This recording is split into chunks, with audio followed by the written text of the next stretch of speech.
Hello everyone. तो आज का हमारा अगला टॉपिक है ऑर्डिनरी डिफरेंशियल इक्वेशन में पर्टिकुलर इंटीग्रेशन हम कैसे निकालते हैं।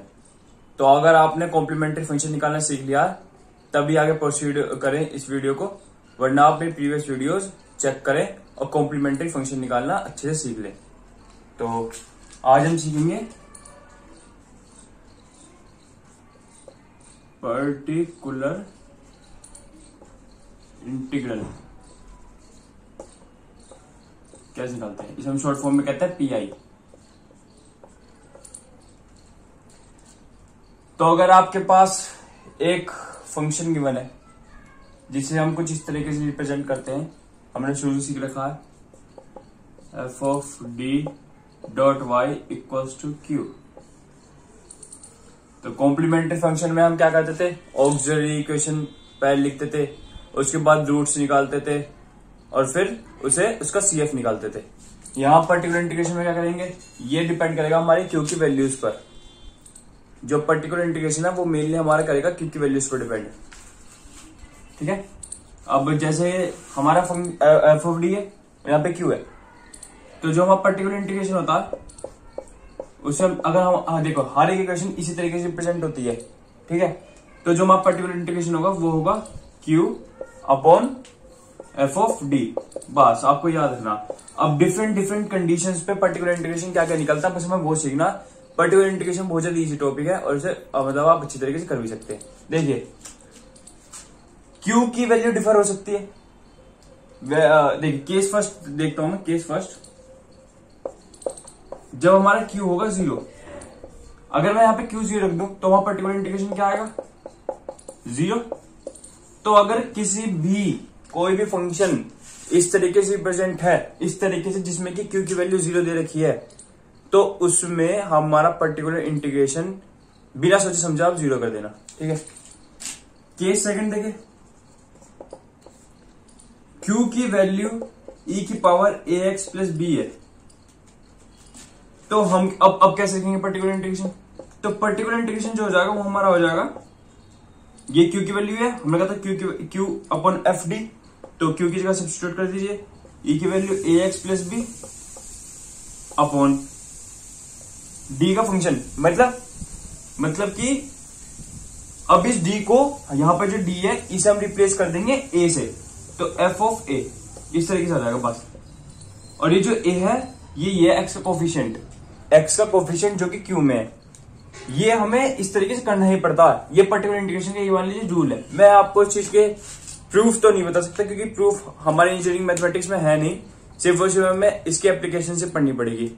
तो अगर हमारे क्यू इस तरीके से रिप्रेजेंट है तो हमारा पर्टिकुलर इंटीग्रेशन इस तरीके से रिप्रेजेंट होगा। और अगर हम केस थर्ड की बात करें कि क्यू हमारा है e to the power ax, अभी हम सिर्फ और सिर्फ एक्सपोनेंशियल फंक्शन में ही लेके चल रहे हैं क्यू को, बाद में हम और भी देखेंगे ट्रिग्नोमेट्रिकल फंक्शंस बाकी सब जो भी होते हैं। तो e की पावर ax में हमारा पर्टिकुलर इंटीग्रेशन क्या हो जाएगा, हाँ पर्टिकुलर इंटीग्रेशन हो जाएगा e की power ax upon coefficient of a, दोबारा से उसका फंक्शन। हम जो फंक्शन है हमारा d का, उसमें d की बजाय a रख देंगे, जो भी उसका कोफिशिएंट होगा वो। ठीक है। तो बस इसे अभी 3 टाइप के हैं हमारे यहाँ। ये देखिए एक्सपोनेंशियल की बात कर रहा हूं मैं ट्रिग्नोमेट्री के फर्दर वीडियोस में लूंगा। एक्सपोनेंशियल में हमें बस इतना ही करना है। ठीक है। तो अगर हमारा क्यू एक एक्सपोनेंशियल फंक्शन है या फिर क्यू 0 है तो वहां पर्टिकुलर इंटीग्रेशन इस तरीके से निकाला जाएगा। अब मैं आपको थोड़े 1-2 क्वेश्चन करके दिखा देता हूं, क्वेश्चन से आपको और जल्दी क्लियर होगा। तो हमारे पास एक और टाइप का कोई केस होता है, तो उस केस को हम एक एग्जाम्पल के तौर पर समझ चलते हैं। मुझे लगता है वो केस आपको उसी तरीके से ज्यादा अच्छी तरीके से समझना है। हम एक एग्जांपल ले लेते हैं। एग्जांपल कुछ इस तरीके से गिवन है कि d की पावर 4 - 1 y इक्वल्स e की पावर x प्लस 2। हमारे पास मान लीजिए ये एक एग्जांपल है, यहां पे जो x का कोफिशिएंट है वो 1 है। ठीक है। अब हम इस चीज का पर्टिकुलर इंटीग्रेशन कैसे लिखते हैं, हमें पता कि किस फॉर्म में है, ये है फंक्शन d, ये क्या y इक्वल्स टू क्या q, इस फॉर्म में। अब हम इस फॉर्म का पर्टिकुलर इंटीग्रेशन कैसे लिखते हैं, पर्टिकुलर इंटीग्रेशन लिखते हैं Q upon F of D. लेकिन अगर हमारा क्यू एक्सपोनेंशियल फंक्शन है तो वो यहां पे डी किससे रिप्लेस हो जाता है, कोफिशिएंट ऑफ एक्स मींस ए से रिप्लेस हो जाएगा, वो मैं आपको सिखा चुका। तो हम अब कैसे करेंगे, हम करेंगे ऐसे कि particular integration equals to that लिखिए, क्यू की वैल्यू है ई की power X plus 2 upon F of A है। तो एफ ऑफ ए का मतलब क्या हुआ, एक्स का कोफिशिएंट ए होता है, एक्स का कोफिशिएंट, क्योंकि हम ई की पावर ए एक्स प्लस बी से रिप्रेजेंट करते हैं क्यू को, तो एक्स का कोफिशिएंट ए है मतलब 1 है। तो हम अगर डी फंक्शन में ए की वैल्यू सब्स्टिट्यूट करें, मतलब 1 सब्स्टिट्यूट करें, तो हमारा क्या मिलेगा 1 to the power 4 minus 1। और हम यहां से क्या देख रहे हैं, e की पावर x प्लस 2 अपॉन 0। ये होता है case of failure, case of failure. कैसे, क्योंकि हमारा जो एफ ऑफ ए है वो कभी भी 0 नहीं आना चाहिए। तो हम क्या करेंगे, अगर ये 0 आ रहा तो हमें कुछ करना पड़ेगा। तो हम क्या करते हैं कि ये जो फंक्शन है जिसे हमने जहां पे डी की जगह हमने ए की वैल्यू डाल दी है, हम इसे एक बार डिफरेंशिएट कर देते हैं। तो हमारा जो पर्टिकुलर इंटीग्रेशन होगा वो क्या होगा, Q upon F dash D होगा। अभी मैं इसकी ए की वैल्यू पुट नहीं कर रहा हूं, इसलिए एफ डैश डी होगा। एफ डैश डी का मतलब क्या हुआ, particular integration is equals to हमारे क्यू के दे रखा है ई की power X plus 2 upon function, इसका डिफरेंशिएट कर दीजिए।